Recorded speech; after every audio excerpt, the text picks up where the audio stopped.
Alhamdulillah,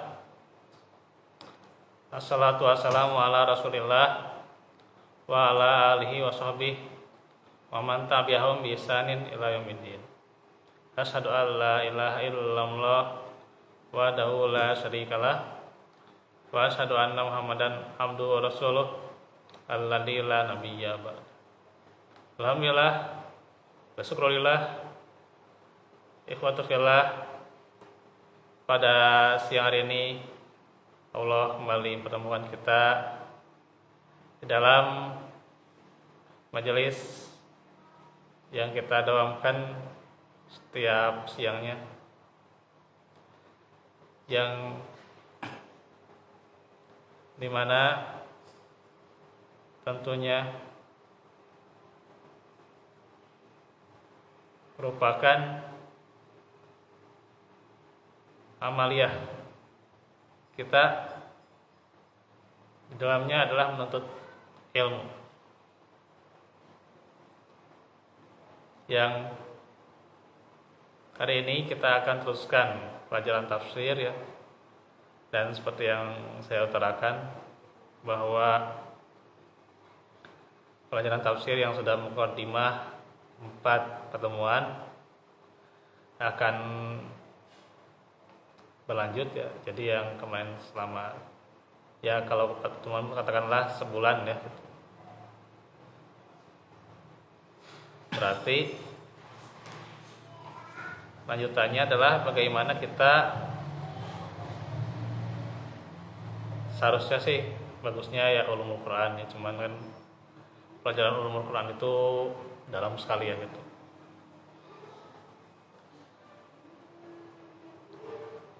Nanti paling kesempatan yang lain ya. Maka hari ini untuk mempersingkat itu pelajarannya tentang hakikat dan fadilah tadabbur Quran. Ini bisa menjadi modal kita ya untuk memahami tafsir Al-Quran ya.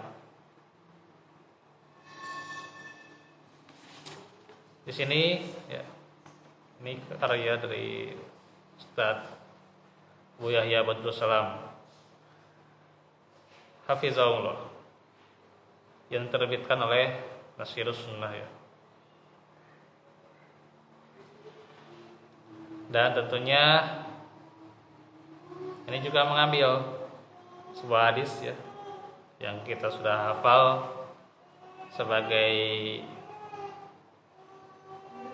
pengambahan Quran ya, yaitu khairukum man ta'allamal Quran wa 'allama. Sebaik-baik kalian adalah yang mempelajari Al-Quran dan mengajarkannya. Nah, di sini ada 5 bab. Jadi kita nggak akan panjang ya. Walaupun tentunya ada bahasanya nanti perlu waktu ya dalam menyelesaikan pelajaran ini. Ada fadilahnya ya. Nah, kemudian pokoknya di sini menafsirkan Al-Quran dengan Al-Quran ya, atau dengan ayat demi ayat gitu ya. Kemudian menafsirkan Al-Quran dengan sunnah, menafsirkan Al-Quran dengan pendapat sahabat dan tabi'in, dan juga memahami para supporter ya, atau pendukung dalam menafsirkan Al-Quran ya. Ini diantaranya bahasa Arab, sabun nuzul, yang memahami Makkiyah dan Madaniyah. Kemudian juga prakteknya nasih mansuh ya. Terus makna nasih ya, atau makna nasakh di zaman salaf, macam-macamnya, muhkam dan mutasyabih. Kemudian dan sikap-sikapnya.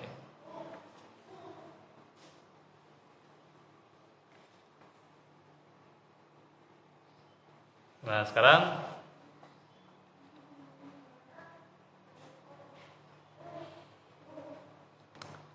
kita akan berada di mukadimah dulu.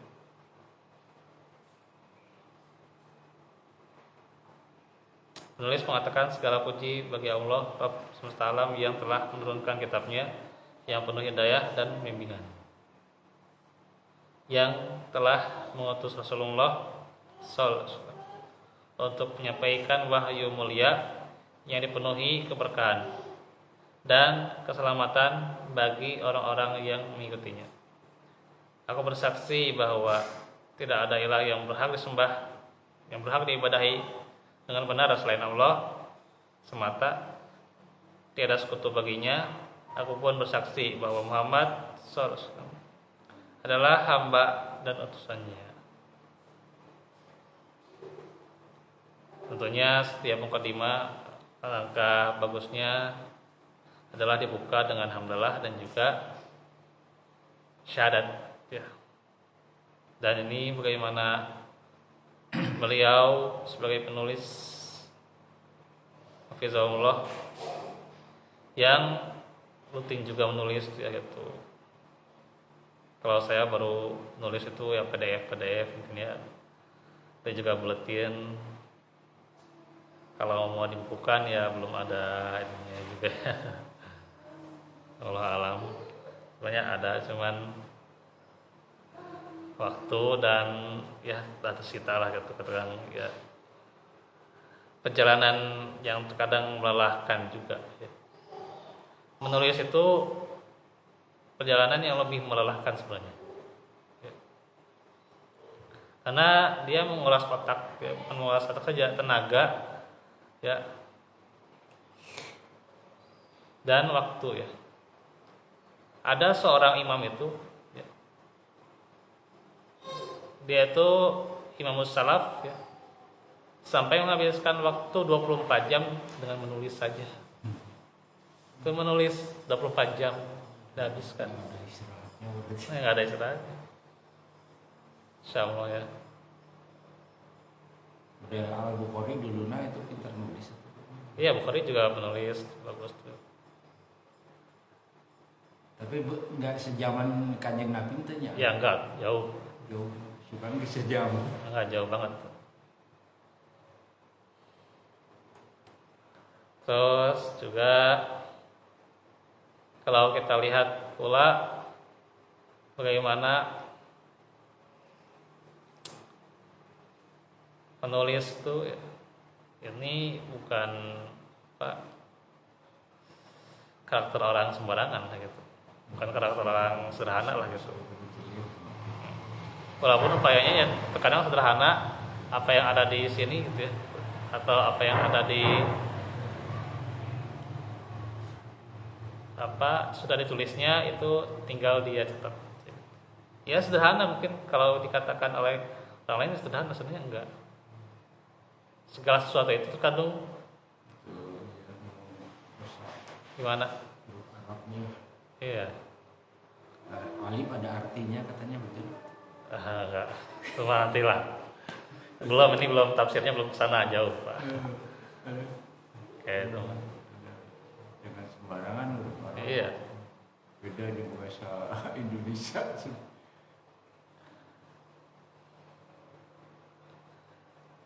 Kembali lagi nih. Ini tergantung nih. Segala sesuatu itu tergantung pada yang kita memandangnya gimana. Ya. Tergantung kita yang memandangnya. Kenapa ada orang yang dia itu kuat lama dalam membaca ya, dibandingkan melihat video? Kenapa ada orang yang lama menulis dibandingkan dia mengetik? Kenapa orang kuat lama membaca Al-Quran dibandingkan membaca medsos? Medsos kadang-kadang mah komik mah nggak zaman. Ya, jadi sesuatu itu terkadang bagaimana kita yang memandang.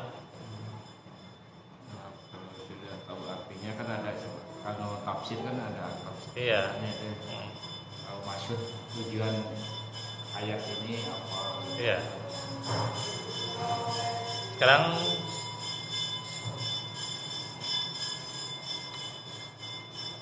orang itu terkadang ada yang kuat jalan, ya, jalan walaupun sebentar, ya sebentar, 15 menit, setengah jam itu sebentar sebenarnya.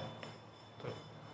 Tapi ada yang juga ada sebentar gak kuat, ya. Tergantung orang itu gimana memandangnya. Iya. Perjuangan para salafus soleh itu sampai luar biasa ya, perjuangannya dalam menuntut ilmu. Karena itulah kita harus bersyukur dengan adanya tulisan yang sudah diutarakan oleh para ulama, ya. Kita ya cuma menikmati membaca, terkadang juga malas membaca, mendengar, kadang juga ada faedah yang terlalu panjang kita kadang malas, tapi ada yang singkat tapi padat, ya gitu, kita pahami, ya. Ada pula semua fasilitas itu ada, ya, ilmu itu sudah semuanya ada, ya.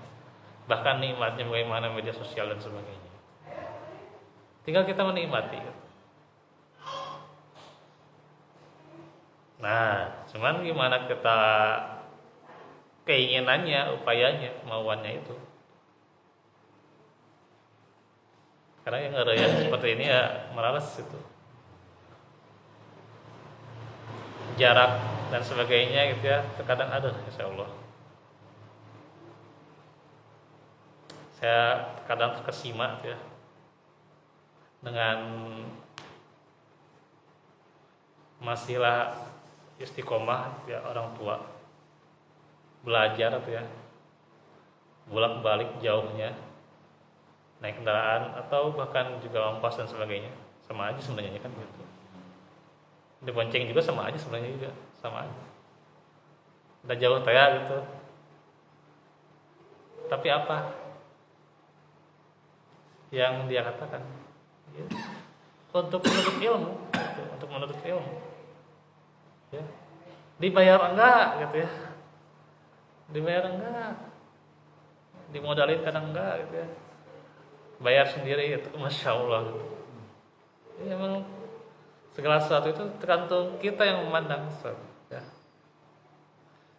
Ini saja, ketika tentunya tulisan seperti ini aja, lama atau enggaknya tergantung kita yang memandang. Makanya kita bersyukur sekali dan sangat cocok sekali bagaimana seorang penulis itu memulainya dengan apa? Kesyukuran. Sebab bagaimana Allah telah menurunkan kitabnya penuh hidayah, ya. Hidayah sebagai hidayah dalil, ya, dan bimbingan. Orang yang benar-benar istiqomah dengan Al-Quran, dia senantiasa akan tersibgoh, akan terwarnai dengan apa? Al-Quran. Warnanya Al-Quran, ya.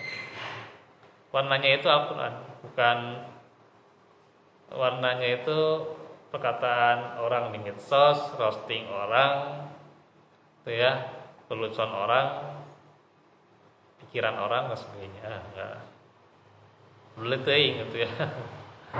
Medsos keadaannya gimana? Saya sekarang udah rada ini, HP sekarang gampang penuh, jadi kadang ngeliat WA sebentar juga udah enak juga gitu. Harus habisin apa memori, dihapus-hapusin ya, males kadang.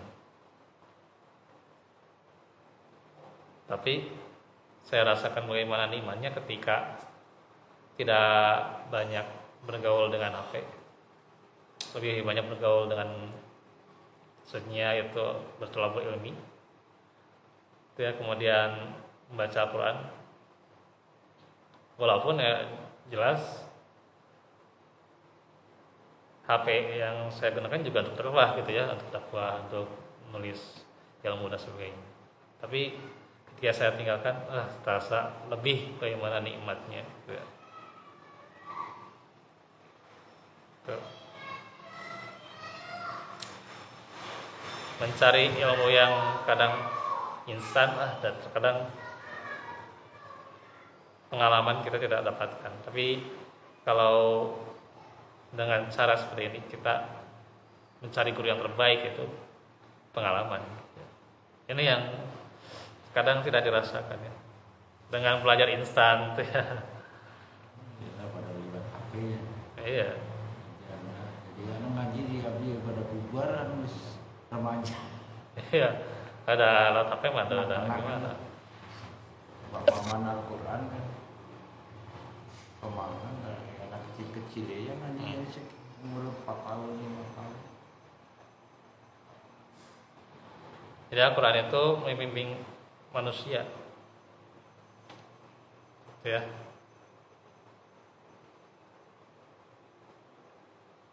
Yang telah mengutus Rasulullah untuk menyampaikan wahyu yang mulia. Bagaimana Nabi dipercaya, dia amanahi Al-Qurannya gitu. Yang gunung-gunung saja ya, fa'abaina ayyah milha, fa'asfaqna minha, fa'amalhal insan. Ya. Gunung-gunung itu bakal terguncang ya gitu. Terguncang menerima amanah ini ya. Langit saja bisa jadi berat ya menerima amanah Quran ini ya gitu.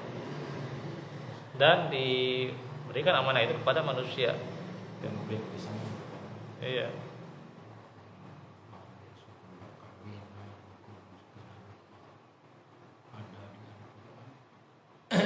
Allah ya. Dan bagaimana Rasulullah menjadi alimul kitab ya.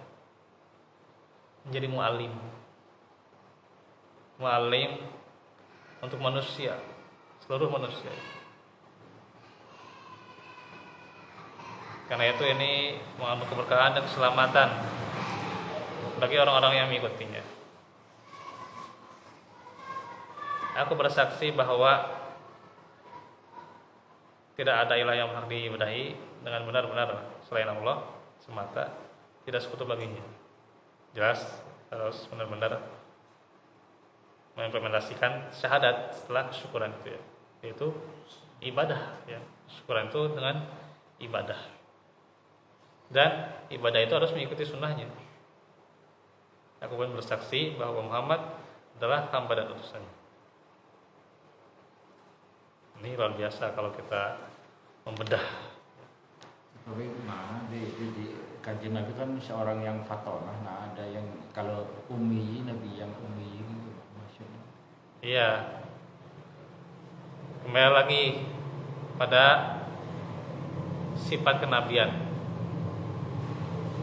Jadi kecerdasan seorang itu tidak melihat dari fisiknya, ya. Tapi kecerdasan itu lihat dari akalnya itu. Iya. Mungkin Nabi itu emang tidak, ya dikatakanlah tidak bisa baca tulis gitu. Tapi Nabi punya akal yang cerdas. Akalnya. Jadi fatona itu bukan dari fisik, tapi akal. Walaupun dia nggak bisa baca tulis, tapi karena akalnya cerdas, bagaimana menerima ilmu. Ya. Para sahabat itu tidak semuanya ya, yang bisa menangkap ilmu dengan sempurna. Kita lihat bagaimana siapa itu Ibnu Umi Maktum, ya, Abdullah bin Umi Maktum. Dia buta, tapi dengan izin Allah, dia salah satu orang yang benar-benar menerima ilmu dari Nabi. Benar-benar dia mendengarkan hidayah, walaupun dia tidak bisa melihat. tanda kutip ya. Yang membawa wahyuna Jibril kan, malaikat Jibril. Ya, Jibril. Jibril ya cuma apa turunnya Al-Quran mana ceritanya itu mah masih ini lah, kita masih mukadimah. Jadi bagaimana, bukan seperti yang dikatakan oleh orientalis dan sebagainya ya, bahwa Nabi Muhammad ummi itu bukan perlihatkan kebodohan atau bagaimana. Jangan syair ya. Ya. Justru disinilah akan bukti Al-Quran itu berasal dari Allah. Otentik. Ya. Dan Nabi yang diamanahi untuk menyampaikan wahyu itu adalah Nabi yang cerdas secara akal. Ya. Oh, banyaklah kalau kita lihat zaman sekarang juga ada gitu ya.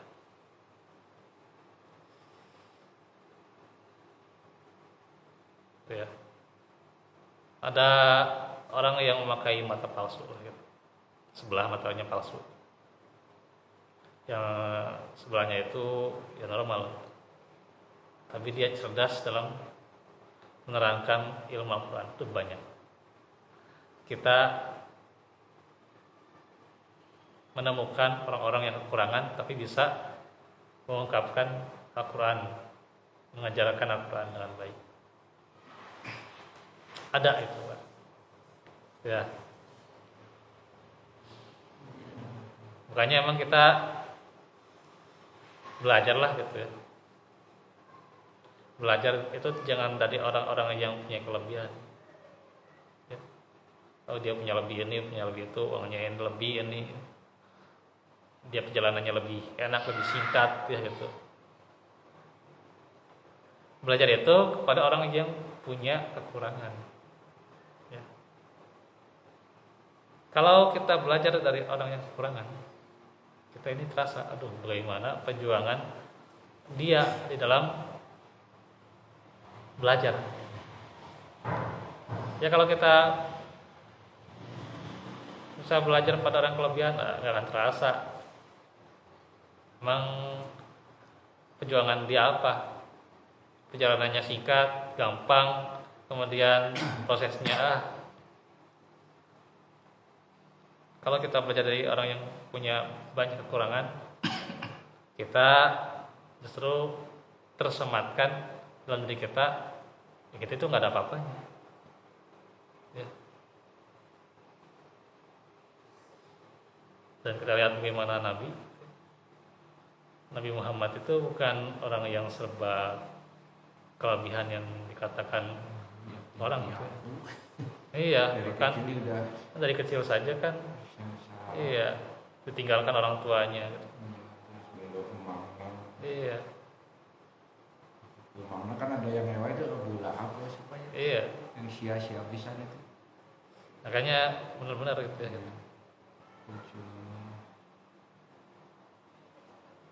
Nah, kalau kita perjuangan dengan terkadang ngomong istilah pamannya itu yang membuatnya siapa ya? iya. Kita mengucap la ilaha illallah gak mau. Ya betul. Betul. Itu kan yang paling yang ngasuh ya. Iya. Betul kita membaca la ilaha illallah aja gak mau. Jadi kalau kita perjuangannya cuma segini-gini aja, gampang aja ya, itu nggak ada apa-apanya sebenarnya dengan perjuangan Nabi Muhammad dengan salafus soleh itu nggak ada apa-apanya. Bahkan kalau kita lihat orang-orang pedalaman, aduh, lebih ngeri itu perjalanan yang dia rasakan daripada kita. Udah berkorban nyawa sebenarnya orang-orang pedalaman itu dalam mengajar ilmu, dalam menuntut ilmu, itu berkorban nyawa. Ya. Jadi kalau kita merasakan diri kita kadang lebih berat, ada yang lebih berat lagi daripada diri kita. Ya. Nah, ini yang kadang kita rasakan kita mah akan bisa belajar dari orang yang kaya, nggak akan bisa ya. Yang mungkin cuman pengalaman dia bagaimana menjadi kaya, perjalanan menjadi kaya, tapi kita nggak akan merasakan bagaimana perjuangan merintihnya seorang itu dari nol lagi. Dan itu kita rasakan dari orang yang miskin, dari orang yang kekurangan gitu. Saya dulu pernah mau makan jual celana Nah, ya. nggak bayaran telat terus pertama dia dulu Luar biasa jadi raksana nih ya. sering telat gajinya gitu. Nah sekarang kita lanjut nih, belum bedah banyak paragraf tapi udah jauh-jauh pelajarannya. Nah sebagai seorang muslim yang ingin mendekatkan dirinya kepada Allah, hendaklah memiliki keinginan yang kuat untuk berusaha mengetahui makna Al-Quran, melebihi keinginannya untuk mengetahui isi surat yang datang dari seorang raja. Ya kalau kita lihat atau kita baca surat dari seorang raja itu bagaimana terkesimanya kita ya gitu. Apalagi ini raja Ya, apalagi nih raja dari segala raja itu Allah. Karena seperti yang kita ketahui, langkah hidup manusia di dunia ini dipenuhi dengan aral yang melintang, sehingga membutuhkan bimbingan dan petunjuk menuju jalan keselamatan. Jadi memang pantas sekali tadi kan kita bicara perjalanan, kita bicara perjuangan, kita bicara juga bagaimana mengambil pelajaran. Ini penulis mengatakan di sini bahwa langkah hidup manusia itu dipenuhi dengan aral yang melintang. Ya, luar biasa. Manusia itu akan selalu diuji dan diuji ya. Ya. Bil hasanati was sayiati laluhum yarjiun, supaya mereka kembali, baik diuji dengan kebaikan maupun kejelekan, supaya apa? Mereka kembali.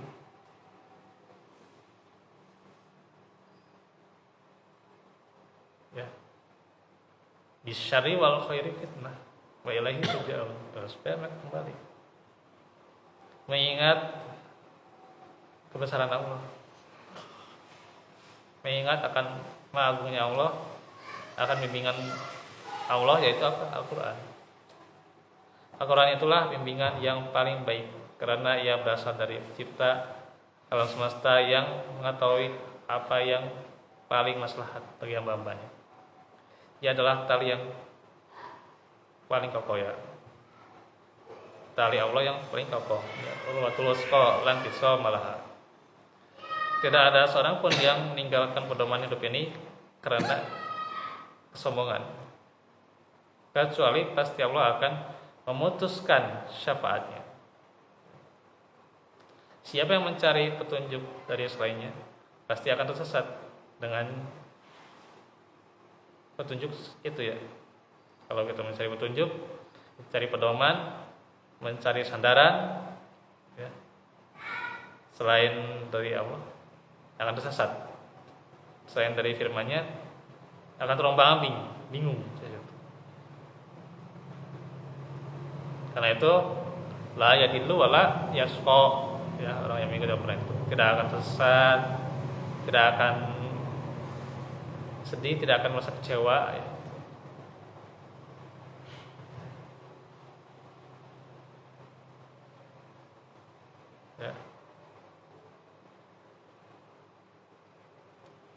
Ya seharusnya emang nilai yang harus kita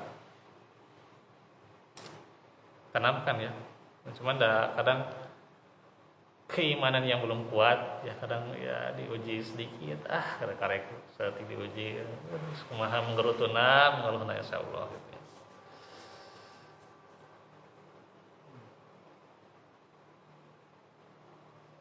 Tidak akan kecewa gitu ya, orang yang mengikuti Al-Quran tidak akan tersesat, dan dengannya hawa nafsu tidak akan menyimpang. Kalau kita arahkan pada Al-Quran tidak akan menyimpang. Para ulama pun tidak pernah merasa kenyang, ya, tidak pernah merasa kenyang dari Al-Quran. Keajaibannya tidak pernah habis. Seseorang yang berhukum dengannya pasti akan berbuat adil, karena Islam itu menyeru adil.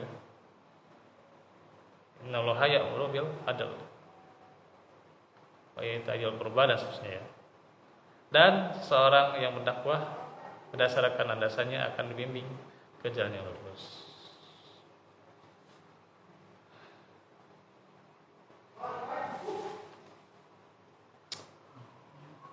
Ada siratul mustaqim.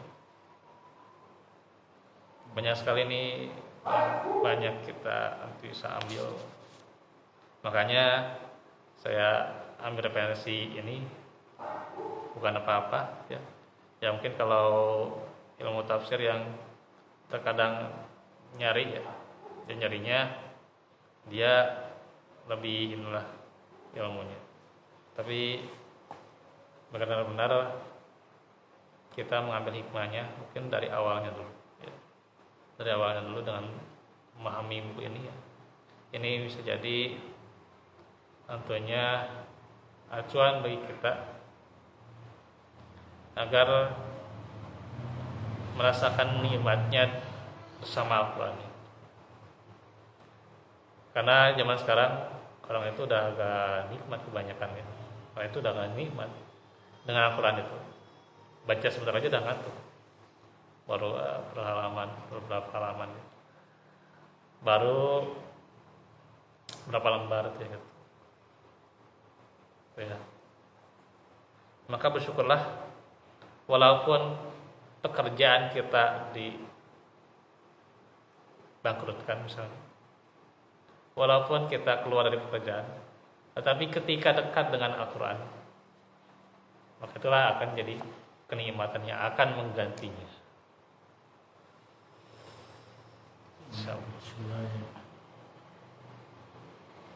Nah, nanti kita akan lanjutkan lagi ya pelajarannya, ini banyak sekali faedah yang bisa kita ambil. Nah besok ya, karena pelajaran hadis belum ya, nanti berarti pelajaran hadis dulu lah ya, pelan-pelan aja. Itu juga udah pertemuan ke-8 nggak salah ya, ada sekitar 4 hadis lagi lah untuk kita selesaikan ya, insyaallah di ibadah sholat zuhur ya. Moga-moga Allah memberikan istiqomah dan juga kemudahan di dalam kita senantiasa menuntut ilmu, dan juga keberkahan serta kelapangan di dalam segala urusan kita ya. Walakum minkum barakallahu walakum subhanakallah astagfirullah rabbana atina wa rabbana atina fid dunya hasanah wa fil akhirati benar. Aku lakum li hada wa astaghfirullah li wa lakum. Assalamualaikum warahmatullahi wabarakatuh. Waalaikumsalam.